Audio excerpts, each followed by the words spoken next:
こんにちは。春の日本語ポッドキャストのお時間です。皆さんお元気ですか？このポッドキャストでは、教科書では出てこないネイティブが使うリアルな日本語をお届けしています。もし話すスピードが少し速いと感じる方は、再生速度から速度を落として聞いてみてください。他にも字幕をいろいろ用意しているので、ぜひそこから選んで最後まで一緒に楽しんでいってください。はい。ということで、今日なんですけど、私のキャリアについてお話をしていきたいなと思います。はい。ということで、皆さんにはまだ私が今までどんなお仕事をしていたか、あんまり話したことがなかったかなと思うんですけど、私、前は実は人材派遣会社に就職をしていました。人材派遣会社って何って急に思うかなって思うんですけど、人材派遣会社っていうのはどこかの会社に私たちの会社が人を紹介するんですね。働く人、アルバイトとか正社員とか、そういった方を紹介するお仕事をしていました。そこで私は海外の方をサポートする担当をしていました。で、特に多かったのが、ワーキングホリデーのビザを持った人たちに、お仕事を紹介するお仕事をしていました。私が働いていた会社では、リゾートバイトって言って、住み込みのお仕事を紹介する会社だったので、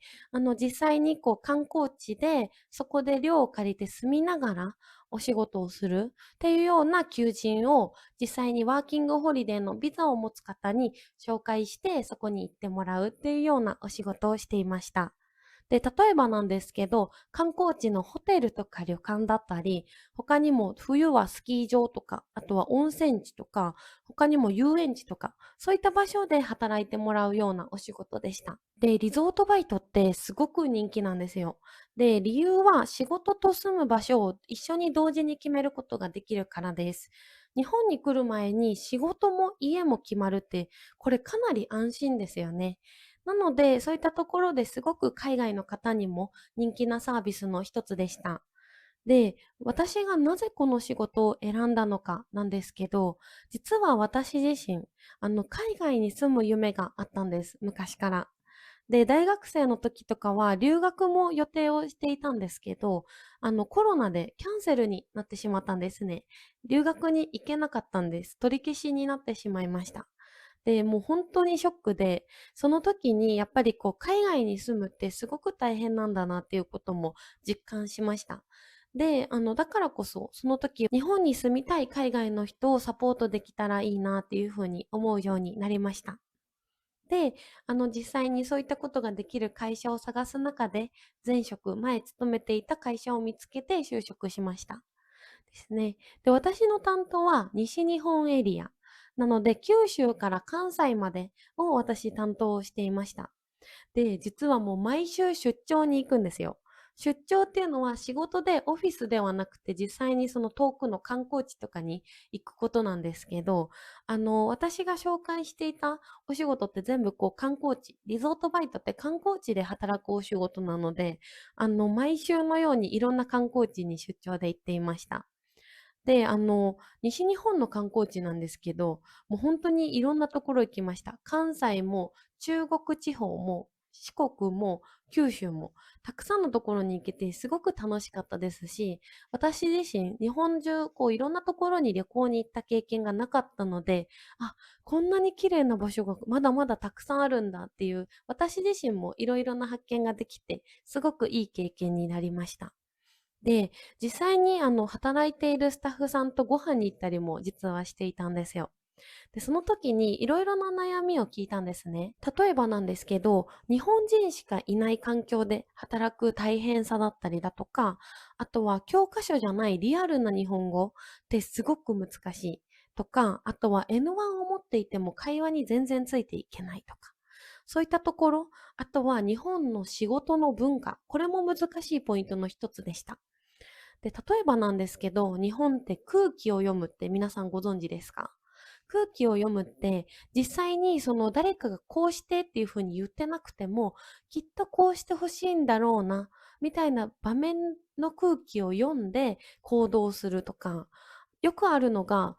今度ここにご飯行かない？行けたら行く。この行けたら行くってあんまり行きたくない、乗り気じゃないんですね。ってなると、行こうよ行こうよって言っちゃうと、こっちの人が大変じゃないですか。なので、こっちの人が空気を読んで、うん、わかった、また行けそうだったら教えてね、とかって言って、お互いに嫌な気持ちにならないように、会話をさらーっと流すこととかもあるんですけど、この空気を読むっていう文化だったり、もちろん敬語とか、あとはほうれん草って言って、報告、連絡、相談。この3つの言葉を略してほうれん草って言うんですけど、そういったところ、日本で働くときにこの文化を知らないと結構難しいこととか怒られちゃうこととかもあるんですね。で、他にもよく言うのが、10分前行動、5分前集合なんですけど、皆さんこれ聞いたことありますか？日本では、お仕事に行くときは10分前から動き始めて、5分前にはもう準備ができて、その場にいて、お仕事を開始できる状態にするみたいなのが大事っていう風にされているんですけど、この10分前行動、5分前集合みたいなところも、どうしても、なんでそんなことしなきゃいけないのみたいな文化のギャップが、結構難しい要因の一つになっていました。私、それを聞いたときに、これってそこの現場が悪いとか、そのスタッフさんが悪いとかではなくて、それを事前に学ぶ場所が少なすぎるなっていうふうに思いました。なので、実はこのチャンネルを始めたんです。リアルな日本語だったり、リアルな日本を皆さんに届けたいなっていうふうに思いました。で、やっぱり、まず一つ日本語の部分なんですけど、もう教科書だけじゃなくて、実際に使う日本語とか、日本のリアルな会話とか、そういうものを発信したいんですね。なんかやっぱり、せっかく日本に来たのに、教科書でいっぱい勉強して、日本語 N1 取って、やっと日本に来たのに、いざ日本人に囲まれて仕事を始めたら、全然わからないって、それすごく悔しいかなと思うんですよ。で、もちろんそういった場面に出会って、それでも頑張って乗り越えて、日本語を上達させるっていうのも一つ大事なことではあるんですが、私が前の会社でいろんなスタッフさんを紹介する中で、やっぱりそういった環境に耐えられなくて、2週間とかでやっぱり国に帰りますって言って、ワーキングホリデーを辞めて帰ってしまった方も実はたくさんいたんですね。だいたい30%くらいの方は途中で辞めてしまう方が多かったです。なので、やっぱりそういったところを見ていると、せっかく日本が好きで、日本に行きたいと思って、たくさん努力して頑張って来てくれたのに、それでいざ行ってみたら、日本人に囲まれて働くってこんなに大変だったんだっていうところに、気がついて日本が嫌になってしまうとかっていうのがすごく見ていて私自身悔しかったです。なので、そういったことを防ぎたいだったり、そういったことが事前に学べたらすごくいいなっていうふうに思いました。なので、今後は私、旅行だけじゃなくて、日本で働くための情報みたいなところも発信していきたいなと思っています。例えばなんですけど、敬語にも種類があるんです。例えば上司の人と話す。上司って自分より上の先輩と話す時の敬語と接客敬語、サービスのお仕事で使う敬語って違ったりするんですよ。なので、そういったところだったり、あとは日本ってメール打つのがすごく大変なんです。ビジネスメールってルールがたくさんあるんですよ。なので、そういったところだったりとか、他にも日本で仕事を見つけて働くまでの流れって何みたいなところ、ウェブサイトとかも載ってると思うんですけど、私は実際にそういった日本で働きたいワーキングホリデーのビザだけじゃなくて、実際に就職、正社員とかで就職する方の紹介も行っていたので、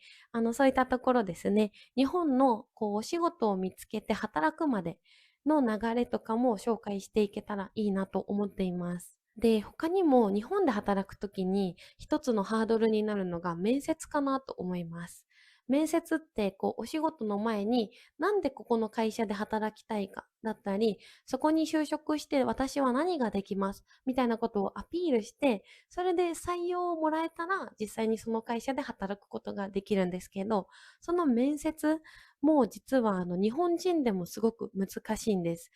その面接でしか使わないような言葉遣いとか単語とかもたくさんあって、実は日本人も面接はたくさん練習します。なので、そういったところもですね、私、面接の対策って言って、面接をどうやったらうまく乗り越えれるか、みたいなところも、何かこう皆さんに届ける方法がないのかなと、今考えているところです。で、今後なんですけど、ちょっとこれを見ている方限定で、ちょっと皆さんに情報を先に公開したいなと思うんですが、私今後メンバーシップを限定で出す予定です。今準備をしていて、2026年の冬、今年の冬リリース予定です。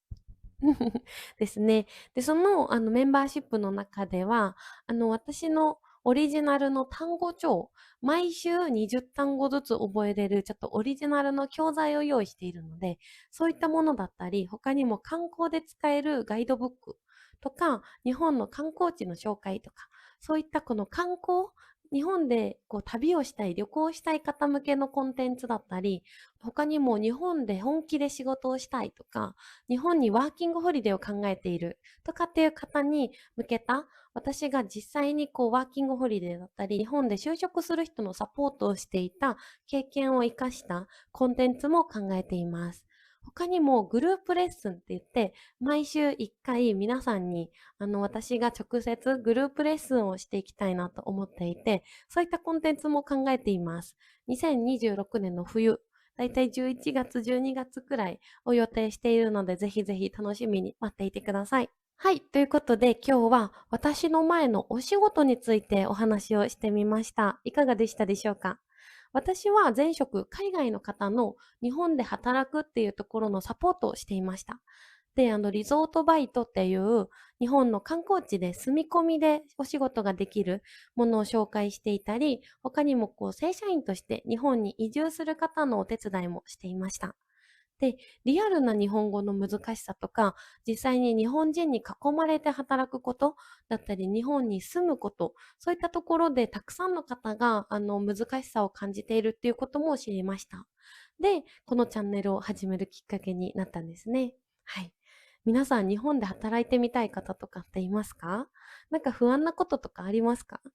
私も自分の経験を活かして答えれることがあったら、ぜひぜひ答えていきたいなと思っているので、ぜひぜひコメントで教えてください。はい。ということで、これからも、私、リアルな日本語、リアルな日本、リアルな文化、皆さんにお届けしていきたいなと思っています。知りたいこととか聞きたいことがあれば、ぜひぜひコメントからリクエスト送ってください。はい。ということで、また次のエピソードでお会いしましょう。またね。